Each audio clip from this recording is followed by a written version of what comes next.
Yo, what's goody, YTBC? What's good, fight fans, boxing heads around the world? B Marsh with another boxing video. So, in Venezuela, they're supposed to be making a movie basically about the life story of Edwin Valero, you know what I'm saying? And the movie was to be titled El Inca. You check it? Well, apparently, the Venezuelan High Court, the court system out there, and the judges have pulled the movie from the movie theaters, and they're basically there's problems that the movie won't be shown out there. It's been hit with a local court in Venezuela ordered that the movie will not be shown and the suspension of the film. That's been confirmed by the director, and the director's name is Ignacio Castillo Cotin. All right, you check it. Well, apparently the family of Valero has issues with the movie, and they say that the film violates his honor and private life, but I don't quite agree with that because his life was pretty public. I mean, you already know what he did, in order to even have this film made about him. You know what I'm saying? The man Edwin Valero was a good fighter, 27-0, 27 KOs. I believe that's a world record.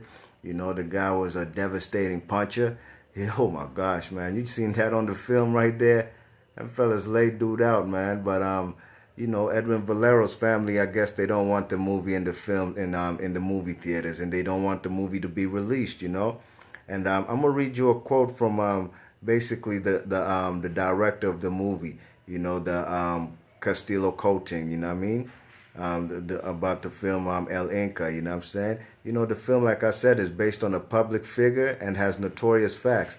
They assured that his life was documented and reviewed with diverse visions on the rise and fall of the sport idol. Coaching stressed that after weeks of showcasing the movie to the public, El Inca became the first Venezuelan film censored and taken from theaters, you know what I mean? And in a statement, Edwin Valero's brother said that the family disagreed with the film and said that the production showed the boxer as a delinquent and omits his success in the world of boxing. All right, now you see this guy Edwin Valero supposedly had all kind of issues, substance abuse, alcohol problems, you know what I mean? And I think the guy had some loose nuts. He had some loose screws in his head, stemming from a 2001 motorcycle accident where the man had to have brain surgery, and because he had some blood clots in his brain, and that was one of the reasons why Edwin Valero didn't used to get licenses to fight in the United States. You check it. I think he only fought once in the United States, and that was in Texas. I guess in Texas they he cleared the medical exam. You know what I'm saying? Because the last time Valero fought was in February of 2010, you know what I mean? And in that same year, that's the year that he killed his wife in a hotel. Apparently, they had a domestic dispute, and it wasn't the first time, man. He used to beat the shit out of his wife, man, and his wife would cover up for him. Okay, so that particular night, I guess the violence went too far. He killed his wife, and he got arrested that same night. Allegedly, he did tell hotel officials that he did murder his wife. And the next day, while he was in the prison cell, man, the police found the man dead, you know what I'm saying? The man killed himself.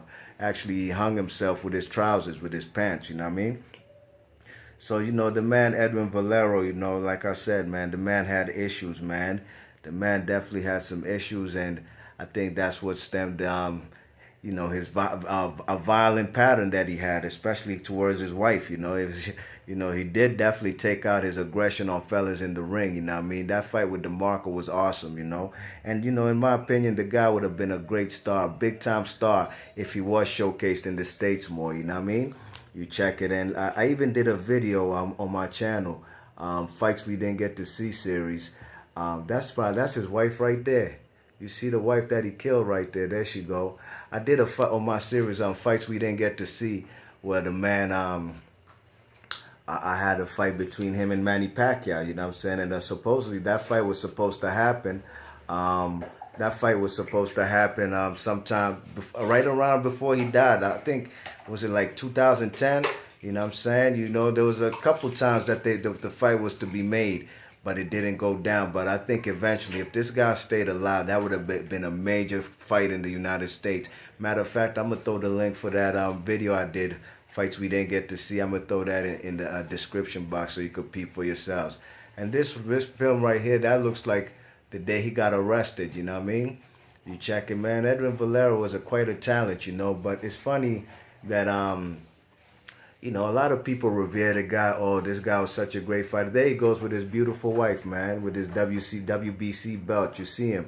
You know what I mean? Like I said, you know, it's funny how this guy's so revered and loved and all this, you know. Well, you know, what he did was tragic, man. I mean, there's no coming back from killing somebody, you know what I mean? And what he did was shameful, in my opinion. But, you know, he still gets revered. But a man like Floyd Mayweather had one domestic issue, and he's considered a woman beater, a wife beater, a woman batterer, and the man served his time for that. And you know, truthfully, you know, like he always says, you know, we never quite got to see proof of the damage that he did, if he did do to his alleged to his baby mother, Josie, whatever her name is. You know what I mean? Well, you know, that's just some food for thought right there. You know, something to think about. You know what I mean? How comes Edwin Valero so revered? Is it because the man passed away? You know, we do tend to big up and you know, revere people who are not with us anymore. Like even in hip hop, let's say like Biggie Smalls and Tupac, or Big L or Big Pun. You know what I mean?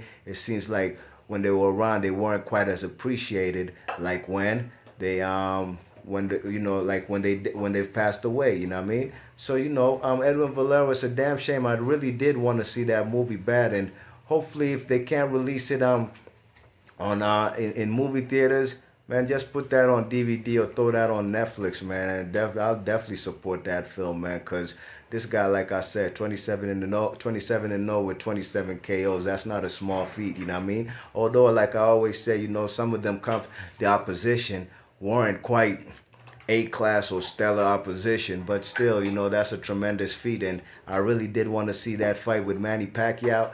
And you can go ahead and check it out. Like I said, I'm going to throw it in the description box, and you can decide for yourself who would have won that fight. I got my thoughts about it, and you can hear it in the video. All right, B Marsh Boxing. Let me know in the comment section what you think about this film being pulled out of movie theaters in Venezuela by the court system out there. And leave your comments and share the video. And I'll catch you on the next one. B Marsh Boxing. 1.